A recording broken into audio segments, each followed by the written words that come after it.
Romanos, capítulo 2. Porque os simples ouvidores da lei não são justos diante de Deus, mas os que praticam a lei hão de ser justificados. Versículo 13.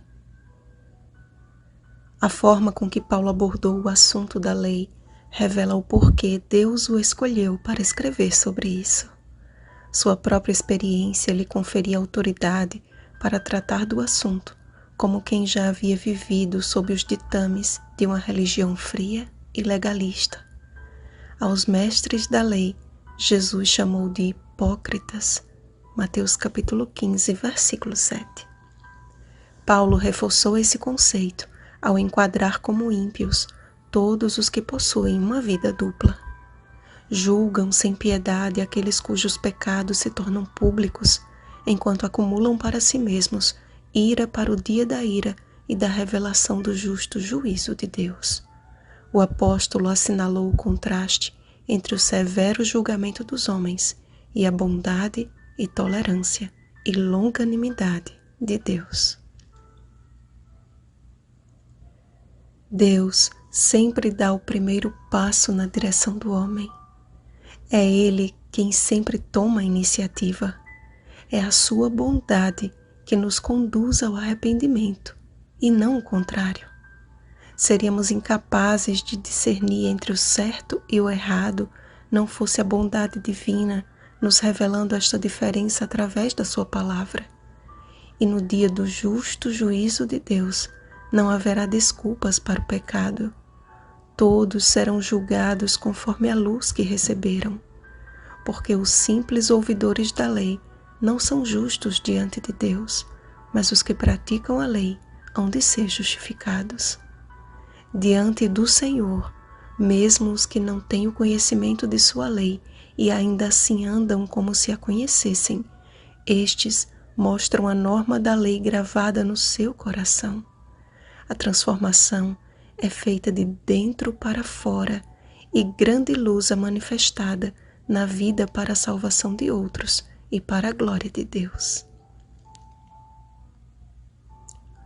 Quando avançamos para o livro de Hebreus, capítulo 11, percebemos a perfeita coerência entre a fé e a obediência. Discorrendo desde Abel até os profetas, a Bíblia apresenta as obras de homens e mulheres de Deus que ganharam destaque na galeria dos heróis da fé. Pela fé, Abel ofereceu a Deus mais excelente sacrifício. Pela fé, Enoque foi trasladado porque agradou a Deus. Pela fé, Noé construiu a arca conforme as orientações dadas por Deus. Pela fé, Abraão saiu de sua casa e seguiu viagem conforme Deus lhe ordenara. E a lista continua. Pessoas que provaram da confiança em Deus e de seus resultados, que por sua influência revelaram o caráter de Deus e a manifestação do seu poder, homens dos quais o mundo não era digno. Hebreus capítulo 11, versículo 38. Esta era a obra que o Senhor desejava realizar por meio de seu povo. Que Israel fosse guia dos cegos, luz dos que se encontram em trevas, instrutor de ignorantes, mestre de crianças.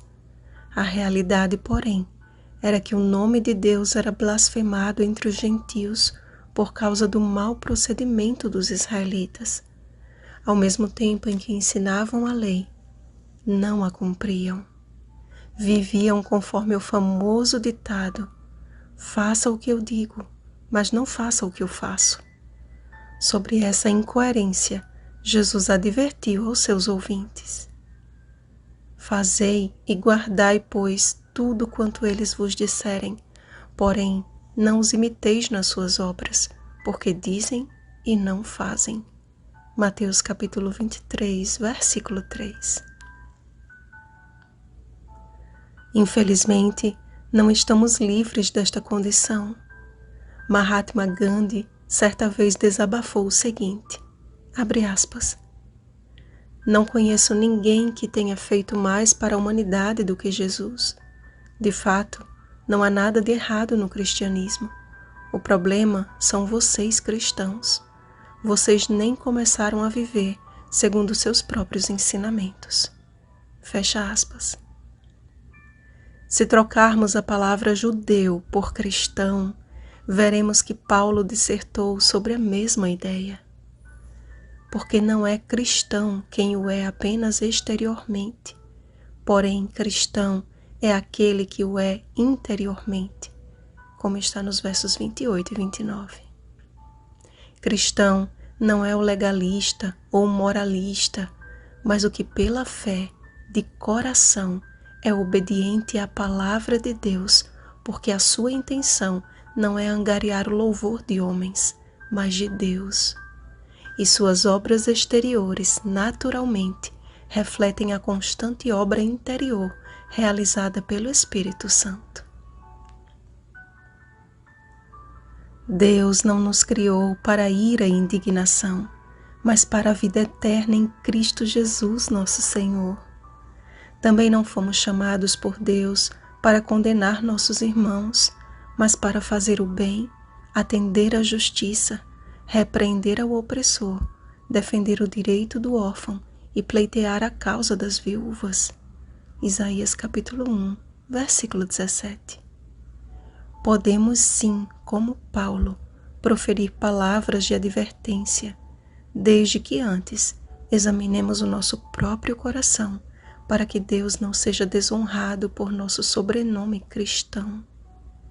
Eis um resumo do capítulo de hoje, nas palavras de Tiago.